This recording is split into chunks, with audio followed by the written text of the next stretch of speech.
বাংলাদেশ অঞ্চলে সবশেষ ৯৬ বছর আগে ১৯৩০ সালে সর্বোচ্চ ৭ মাত্রার ভূমিকম্প হয়েছিল। এর আগের ৬৫ বছর ভূমি তছনছ করা ভূমিকম্প হয়েছিল ৬ বার।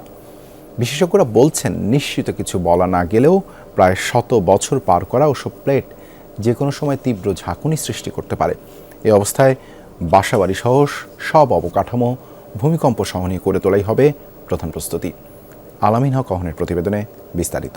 সিলভার টিপ কন্ট্যাক্টে তৈরি নিরাপদ ও নান্দনিক ক্লিক সুইচ নির্ভরতা জীবন জুড়ে।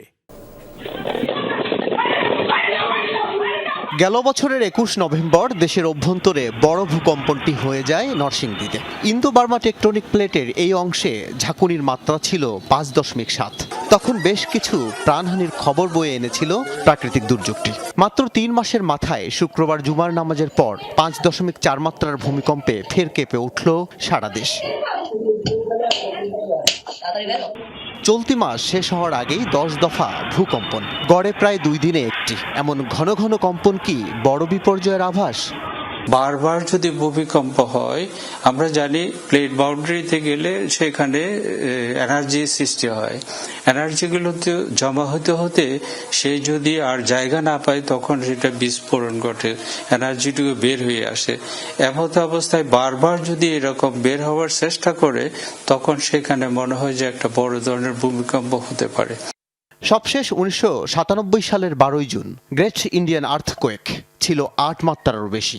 গবেষণা বলছে, বাংলাদেশের পাশ দিয়ে চলে যাওয়া কিছু বড় প্লেট বাউন্ডারি আর ভেতরে ও অতি নিকটের ফল্ট লাইনগুলোর ১০০ থেকে ১৫০ বছর পর পর ৭-এর বেশি মাত্রার ভূমিকম্প হতে পারে। ৮-এর অধিক মাত্রার ভূমিকম্পেরও আশঙ্কা আছে, যা ২৫০ থেকে ১০০০ বছর পর পর ফিরে আসে।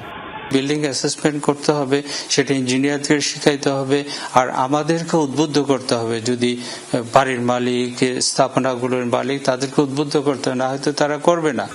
পরিসংখ্যান বলছে, শুধু রাজধানী ঢাকায় ২১ লাখ বাসাবাড়ি আছে, যার ৩০%ই ৬ তলার বেশি। এগুলোর ৯০%ই ভূমিকম্প সহনীয় নয়। আর সারা দেশে ঝুঁকিপূর্ণ ভবন ও অবকাঠামো আছে শত শত। প্রশ্ন হচ্ছে, দুর্যোগ মোকাবিলায় কতটা প্রস্তুতি আছে আমাদের? আসলে আমাদের নতুন ছোট ছোট আর্থকুয়েক নিয়ে আসলে চিন্তার কিছু নাই, উদ্বেগেরও কিছু নাই, কিন্তু অতীতে যে বড় ভূমিকম্পগুলো হয়েছে ওগুলো নিয়ে চিন্তার বিষয় আছে। বিশেষজ্ঞরা বলছেন, দেশের অধিকাংশ সিভিল ইঞ্জিনিয়ার কিংবা নির্মাতা প্রতিষ্ঠান এই দেশের গভীর নরম মাটিতে ভূকম্পন সহনীয় ফাউন্ডেশন কিংবা ডিজাইন সম্পর্কে যথেষ্ট জ্ঞান রাখেন না, অথবা এড়িয়ে যান অর্থের ভয়েই। আর রাষ্ট্র এবং নগর উন্নয়ন সংস্থাগুলোর উদাসীনতা তো আছেই, আর এতেই বাড়ছে দিন দিন জনগণের জীবনের ঝুঁকি। আল আমিন হক অহন, যমুনা নিউজ, ঢাকা।